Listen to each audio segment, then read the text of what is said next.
Olá, meu nome é Celicina Borges Azevedo, eu sou professora aposentada da Universidade Federal Rural do Semiárido e estou aqui hoje para falar sobre uma tecnologia social de educação denominada Metodologia Científica ao Alcance de Todos, ou MCAT, como a gente costuma chamar. Essa tecnologia social, ela surgiu a partir de um trabalho que nós fizemos na 12ª Diretoria Regional de Educação do Rio Grande do Norte, e ela vinha da necessidade que nós tínhamos de cumprir uma meta de um projeto que era de ter uma feira de ciências, onde nós temos 29 escolas na 12ª Direde, e nós precisávamos realizar uma feira de ciências em que cada uma dessas escolas tivesse pelo menos 3 trabalhos para apresentar nessa feira de ciência. E esses trabalhos tinham que ser desenvolvidos pelos próprios alunos, com ideias próprias, ideias de que eles tivessem, que não fossem ideias de professores, mas sim as ideias dos próprios alunos. E esse trabalho foi desenvolvido muito interativamente dentro da escola e havia aquela resistência inicial dos professores de que não acreditavam tanto de que os alunos poderiam realmente desenvolver esse trabalho individual, né, a partir das ideias deles. A gente vai lá na escola, forma os grupos e a gente desafia. Por exemplo, essa tempestade de ideias, como o próprio nome diz, tem que ser tempestade, tem que ser rápido, porque a gente não pode, por exemplo, dar 20 minutos para o aluno, a gente não pode dar 20 minutos para o aluno, a gente tem que dar os 5 minutos e dizer assim, 5 minutos para vocês criarem 10 ideias, por exemplo. E aí eles, 10 ideias em 5 minutos é muito pouco, mas aí o importante é que seja rápido, porque se ele pensar muito, ele vai questionar, ele vai, minha ideia não é boa e tal. Então, nesse grupo, um aluno é o redator, então ele fica responsável por escrever todas as ideias e os outros alunos vão falar sobre aquelas ideias. Então, eles começam a fazer o trabalho, né? A gente então 5 minutos marcado no relógio com cronômetro e vocês têm que fazer pelo menos 10 perguntas. Sobre o quê? Qualquer coisa. E aí eles fazem as perguntas sobre o que eles estão pensando e um redige e não pode, nesse momento, nenhuma ideia pode ser julgada. Ela não pode ter nenhum julgamento de ideia. Todas as ideias têm que ser aproveitadas, né? Então, anota-se todas as ideias e a partir daí você vai, quando todas as ideias estão prontas, é que vai passar por um processo de seleção dessas ideias. Então, essas ideias vão ser repensadas, seguindo alguns critérios científicos que essa pergunta que ele foi feita, todas essas ideias têm que ser feitas sob a forma de pergunta, e essa pergunta ela tem que seguir alguns critérios. Não antes, a pergunta inicial ela é livre, mas depois a gente vai fazendo, questionando se a pergunta está clara, precisa, se tem algum julgamento de valor, se tem melhor, pior, se ela está delimitada uma dimensão viável, quer dizer, que ela possa ser usada nas condições da escola. E se ela também é suscetível de uma resposta, se ela pode ter uma resposta possível. Como o pai de um deles produz abelha, né, e da produção de abelha resulta uma cera que lá eles não tinham muita utilidade, né, um dos alunos pensou assim, será que se eu usar cera de abelha para revestir, fazer uma pasta, alguma coisa para revestir esses frutos iam conservar melhor? E então essa pergunta foi crescendo, né, foi se modificando. E então veio a questão melhor. Melhor é um termo que cientificamente fica difícil de ser medido, porque o melhor não tem como mensurar. Então a gente pode mudar esse melhor, né, que é um julgamento de valor, e transformar esse melhor em algo que possa ser medido, quantitativo. Então, as frutas se conservam por mais tempo, então aí já seria por mais tempo substituindo o melhor. E depois a gente pensou frutas, para ser mais claro, mais específico, a fruta. Então, vamos trocar essa fruta por uma fruta específica, banana, por exemplo. Então, as bananas conservam-se por mais tempo, se revestidas ou não com cera de abelha. Então, aí você já está com a pergunta científica totalmente formulada. A partir da formulação da hipótese, o passo seguinte da metodologia científica é testar se essa hipótese ela realmente é correta, ela vai ser real ou não. Então, eles fizeram o experimento dentro das condições da escola, usando as panelas da cozinha, da escola. E lá eles revestiram as bananas, algumas bananas com cera de abelha e outras bananas sem a cera de abelha, para ter o controle. E observaram os resultados, né? Quando eles chegam ao resultado final, eles realmente verificaram que aquela hipótese inicial que eles formularam, ela estava correta, né? As bananas conservavam-se por mais tempo quando revestidas com a cera de abelha. Esse é um tipo de exemplo de pesquisa que foi realizada em condições totalmente sem um laboratório, sem um equipamento. A gente não desestimula o aluno a procurar uma universidade, a procurar um centro de pesquisa. Claro, ele pode procurar, ele pode realizar um exame, um teste de laboratório no centro de pesquisa, mas a gente coloca que ele não precisa desse centro para desenvolver as ideias dele. Então, todo o processo de pesquisa ele é feito dentro das condições que o aluno tem, que o aluno dispõe. A gente não desestimula esse aluno a buscar uma universidade, um centro de pesquisa para realizar uma análise ou outra, mas o que a gente coloca para eles é que eles têm que partir de uma ideia que eles tenham condições de fazer na própria escola. Um outro exemplo de uma pesquisa por levantamento, o aluno fez uma questão: por que os jovens estão consumindo bebida alcoólica cada vez mais cedo? E essa pergunta ela pode ser reformulada para atender alguns critérios. Quando você começa com o porquê, praticamente você já está afirmando que os jovens começam a beber mais cedo. E na realidade a gente quer saber se isso é verdade ou não. Então, a gente pode mudar esse porquê, o porquê também suscita muitas hipóteses. Então, a gente pode mudar esse porquê por substituí-lo por exemplo, qual a faixa etária em que os jovens iniciam o consumo de bebidas alcoólicas. Para que a pergunta fique mais específica, a gente deve especificar esses jovens. Que jovens? Pode ser os jovens de uma cidade pequena, mas é um pouco difícil deles analisarem todos os jovens. Então, a gente diz, faça com os jovens da sua escola. Então, ele vai fazer essa questão, qual a faixa etária em que os jovens da escola alfa iniciam o consumo de bebidas alcoólicas.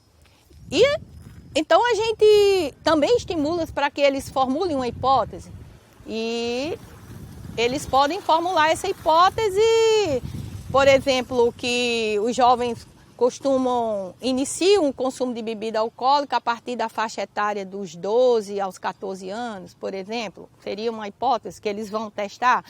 E a gente orienta para que eles, no caso de uma pesquisa desse tipo, então eles utilizam uma urna, né, para que a pesquisa, o resultado dele fique totalmente anônimo, onde o aluno ele responde aquele questionário. Nós temos exemplos de questionário no nosso site www.cienciaparatodos.com.br.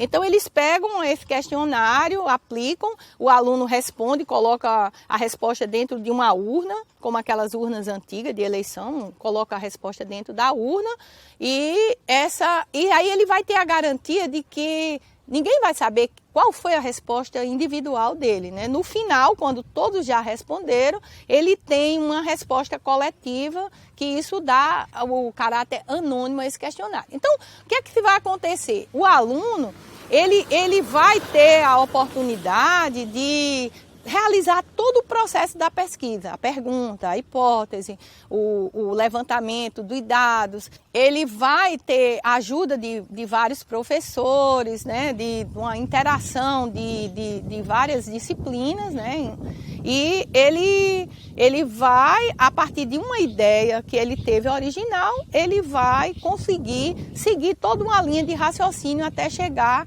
a uma conclusão. Então, ele vai concluir se a hipótese que ele formulou originalmente se o resultado que ele encontrou, se está de acordo ou não com aquela hipótese que ele formulou anteriormente. Em 2014, a Universidade Federal Rural do Semiárido, ela recebeu o prêmio Paulo Freire de Ideias Inovadoras na Formação Docente, do Programa de Apoio ao Setor Educacional do Mercosul. E esse prêmio foi por causa do programa que nós desenvolvemos, Ciência para Todos, no Semiárido Potiguar, e que a gente utiliza essa tecnologia social, metodologia científica ao alcance de todos, que é a MCAT. Então, esse prêmio foi um prêmio também muito importante, né?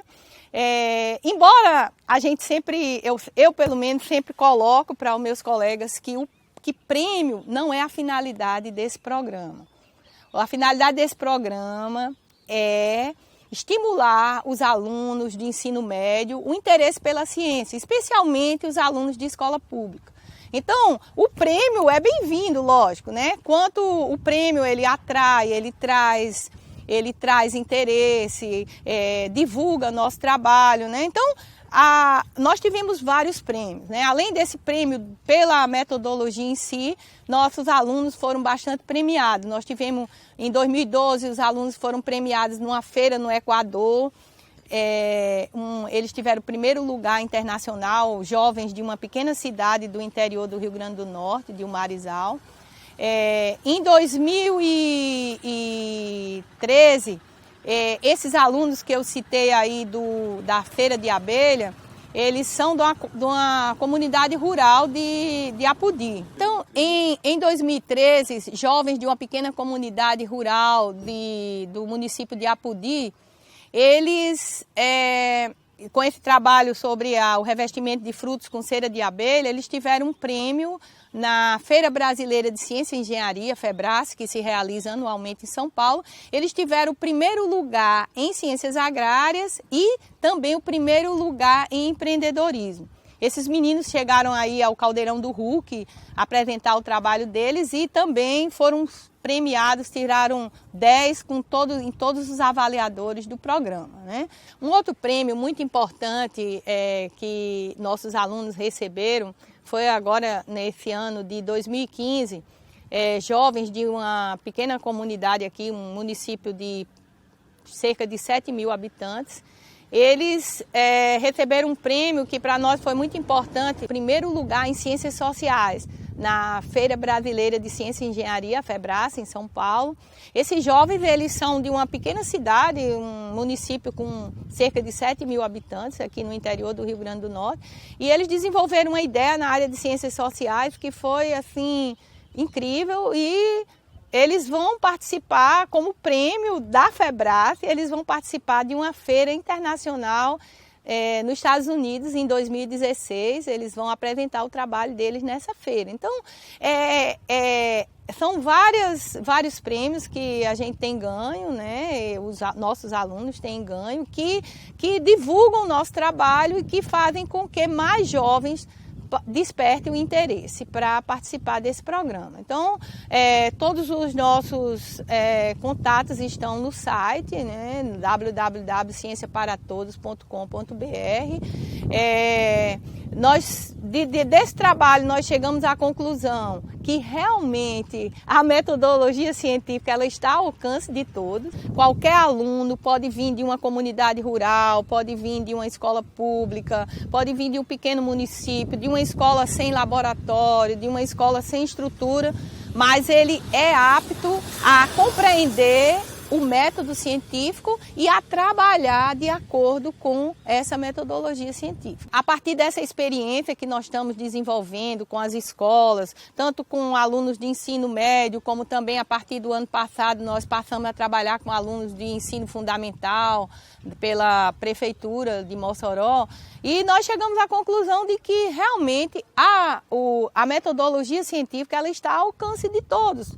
Pode ser um aluno de escola pública, pode ser um aluno de uma escola que não tem estrutura nenhuma. Então, o mais importante é ele compreender o método e ter uma sequência de desenvolvimento dessa pesquisa dele a partir de uma ideia original que ele teve, tá? Então, eu quero aproveitar a oportunidade para convidar você também para juntar-se a nós nessa experiência.